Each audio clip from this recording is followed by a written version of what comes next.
It's Monday night, and that means it's time again for more Unseen Libya with Jimmy and Joanne Moriarty.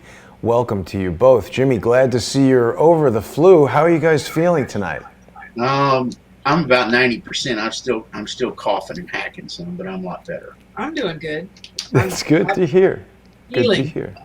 You've recently had some wonderful dental work provided by an angel dentist. We won't mention her name because it seems that anybody who tries to help us here on Crowdsource the Truth becomes the target of malicious hackers and various people around the internet. Now, I don't know if you guys had the opportunity to see the show. It was towards the end of last week, but our mutual good friend, Scott Bennett, came on the program and he was talking to me about this former counterintelligence specialist with the Air Force who is now implicated in an espionage effort in Iran. Scott had some questions about this, but he called out Tony Shaffer. Tony is the principal at the London Policy Center for Public Policy, or whatever that thing is. He rose to prominence when he spoke out about the Able Danger terrorist hunting effort, ABLE, not to be confused with the Field McConnell operation. Now look at this, here he is with Lieutenant Dan. That's very interesting. You guys had some firsthand interactions with Tony Shaffer at the John B. Wells conference there in Dallas, and congratulations on another great appearance on John B. Wells' show. What do you think about this Scott Bennett calling out Tony Shaffer? Well, I think it was real good. He threatened me. Not Scott. Yeah, not Scott. It's Tony Shaffer. He was passing out a whole bunch of garbage about Libya that just wasn't right. And of course, we know Libya. So I told him, I said, you know, what you're saying about Libya is just not true. And he said, I know what I'm saying, and I'm this and I'm that. And I said, listen, our information is 100% accurate, validated by General Flynn, and what you're saying is not true. And he said, well, I know what I'm saying. Then you're a liar. And his eyes got real big, and they spun around his head, and pea soup spit out of his mouth. No, you know? it didn't. I'm trying to be funny. But he was so flustered, he got up and left the table. We were sitting down at a little buffet. In fact, you were at the table. Yep. And when he came back, he leaned way down and got his head as close to me as he could in a real growly voice. He said, do you know who I am? I said, no. He said, I'm an operative. I said, what'd you say? He said, I'm an operative. I said, where? He said, all over the place. And I said, you mean like Blackwater or something like that? And his eyes went spinning again. Something like that. And, you know, it was absolutely meant to intimidate. And, of course, you know, he picked on the wrong guy. And so when he got him left again, his aide or assistant, whatever she claimed to be an attorney, Tanya, she said, you know, I don't think that way. I'm a free thinker. I don't necessarily, she was really backing up. And I said, look, you all are on the wrong side of history. We're going to pray for you. She said, what did you say? And I said, you're on the wrong side of history. We're going to pray for you.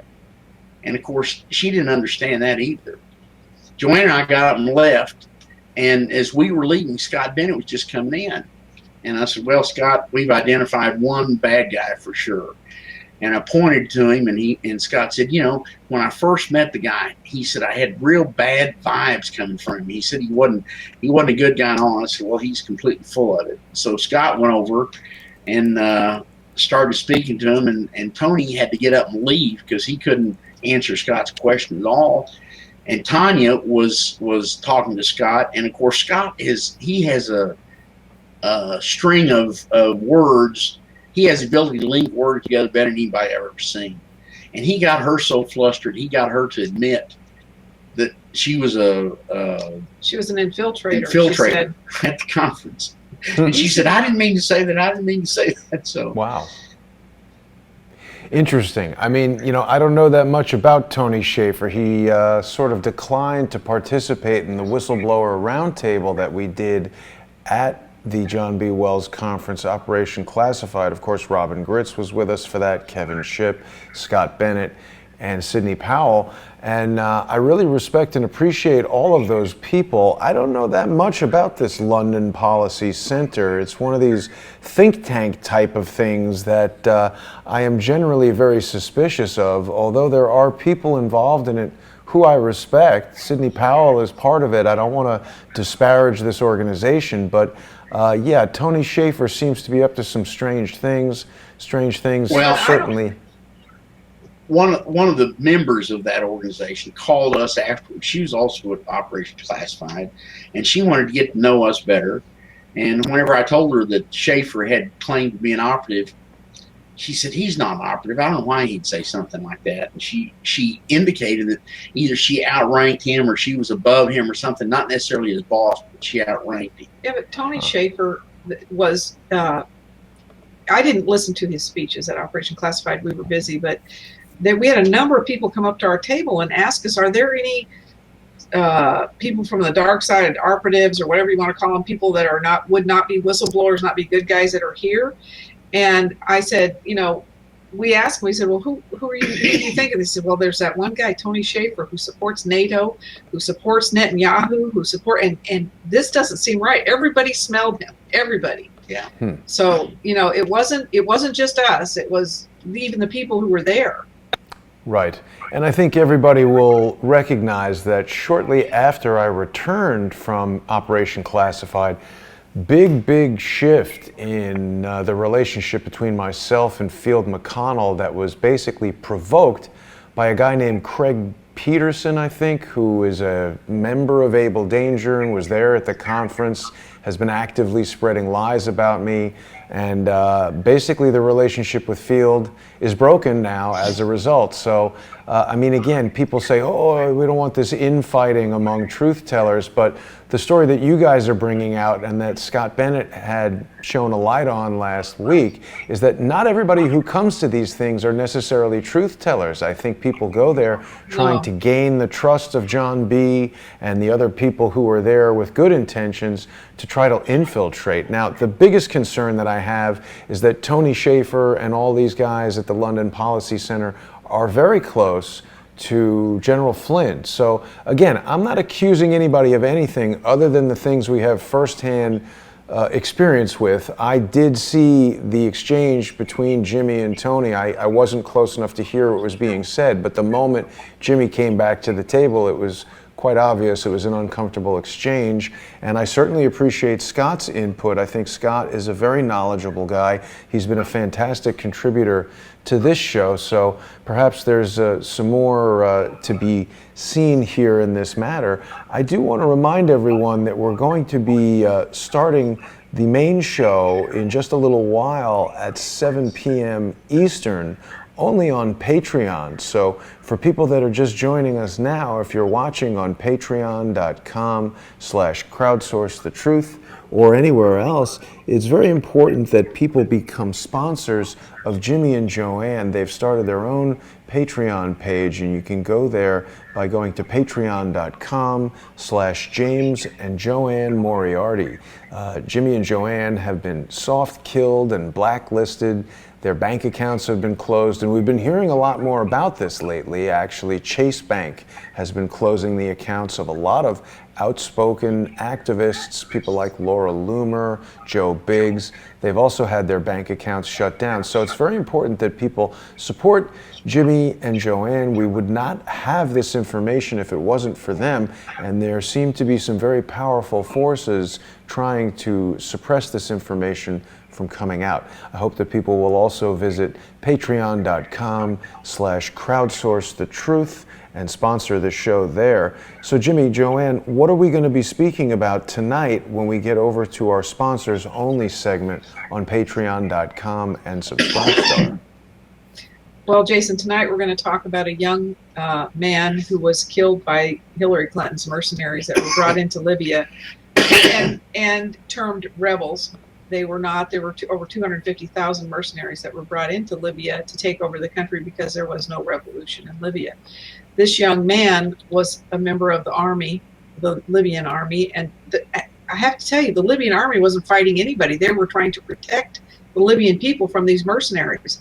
Well, they captured this young man, and what they did to him is atrocious. And that's what this story is about. Tonight, his family invited us to come out to their house in Zawia, which is a suburb, I don't know, 20 miles from Tripoli. And you'll see what they did to him. They wanted to prove he was a legitimate Libyan soldier, that he was not a mercenary that had been brought in from Africa, as Hillary had claimed about Gaddafi's mercenaries. There were no Gaddafi mercenaries. They also did things to this young man. They impaled him with an AK-47. We'll talk about it tonight. And committed all kinds of abuses to his body, and it's just heartbreaking what they did. And this family, what they asked us was to please help them recover his body. Wow. So that they could properly bury it. And they always, when people ask us to interview them, they brought forward credentials to prove that their son, their husband, was a legitimate member of the military. They brought forward their IDs and photos and things like that. And it's just real hard. And also, we want you all to know that from the first week of this phony revolution, the CIA trained operatives had promised genocide of all the blacks in Libya. And you'll see some pictures of some mass graves. And Joanne and I tried to contact every black leader in the United States, Farrakhan, Jesse Jackson, everybody in politics. Nobody would address the issue at all. Wow. So, they're speechifiers. They don't care about their own race of people. They don't care what happens to them as long as they're at the banquet table getting their payments under the table. And that's a terrible thing, because we found the blacks very, very honorable people, and they're hardworking, and they don't deserve to be treated like this. They raised four black cities in Libya, and the biggest one was the Tarawa tribe, and that they were thrown out of there. They were killed, or if they didn't run away, they were all killed.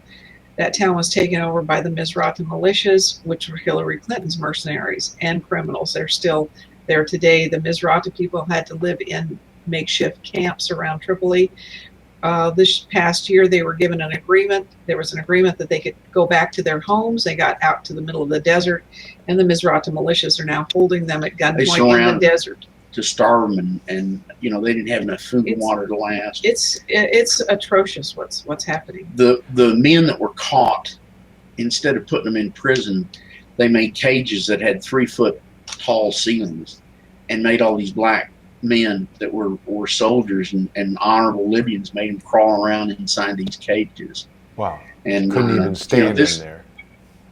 No, they couldn't stand at all. So it would seem, guys, if Tony Shaffer were really in search of answers and trying to be a whistleblower and uncover the truth and support General Flynn, he would want to hear what you have to say rather than just immediately tell you that you're wrong and you don't know what you're talking about. That was a really strange position for him to take. But we see Tony Shaffer here with General Flynn at the London Center for Public Policy Research.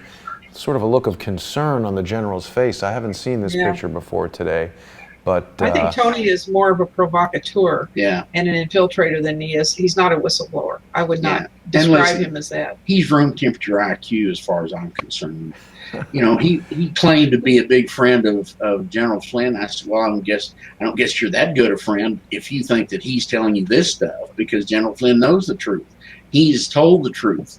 As we know it, his DIA agent was in our home many times, and he spoke to Pete Sessions about us, Congressman Pete Sessions, and told him that all our intel was 100% correct. Wow. In fact, and we'll go. Sorry to interrupt you, Jimmy, but I want to save some of those details because we're just running out of time on this preview. And I know you wanted to bring up this tweet from Marco Rubio yesterday. This was incredibly thug-like. Rubio, sorry, it wasn't yesterday. It was a few days ago, I think, or maybe it was yesterday. It was yesterday, I think. Quite active with the tweets. He's basically posting this picture of Gaddafi. What's Rubio getting at here? Rubio's he's talking about Maduro, and he's saying this is what's going to happen to Maduro. He's proud of what the U.S. did to Gaddafi, and that's what we're going to do to you, Maduro. I mean, this is beyond criminal ignorance. Marco Rubio doesn't deserve to be a dog catcher. He started traveling with John McCain, I think, a week after he was put into office. And one of their first trips together was into Libya, where all politicians went into Libya got a $10 million gift. So he got his first $10 million sack of money in Libya. Chris Stevens went into Libya with John McCain. And, you know, this was modus operandi. They stole the money from the Libyan people and then passed it out to all these politicians. Yep. And McCain, in fact, they trapped McCain because he wanted hard assets. He wanted gold. So the phony Libyan government released Libyan gold that had either a Credit Suisse or a UBS hallmark on it, which belonged to Libya. They released that to McCain. So if there's an investigator worth his salt, they'll find John McCain's safety deposit box and bury the old criminal piece of garbage for what he is. But Marco Rubio was one of his, I mean, you know, socially as well. I love the banter between you two. Marco Rubio's no good. In fact, John McCain, while they were in Benghazi, John McCain said to one of the Libyan leaders that Marco Rubio was a natural-born salad tosser. What? I don't have any idea what that means, but it was derogatory towards Marco Rubio. Sorry. So, you know, I mean, Marco Rubio's a bad guy. Well, Marco Rubio is a puppet of the evil that's invading this planet, or holding us under its control, if you will. The bankers, the Khazarian mafia.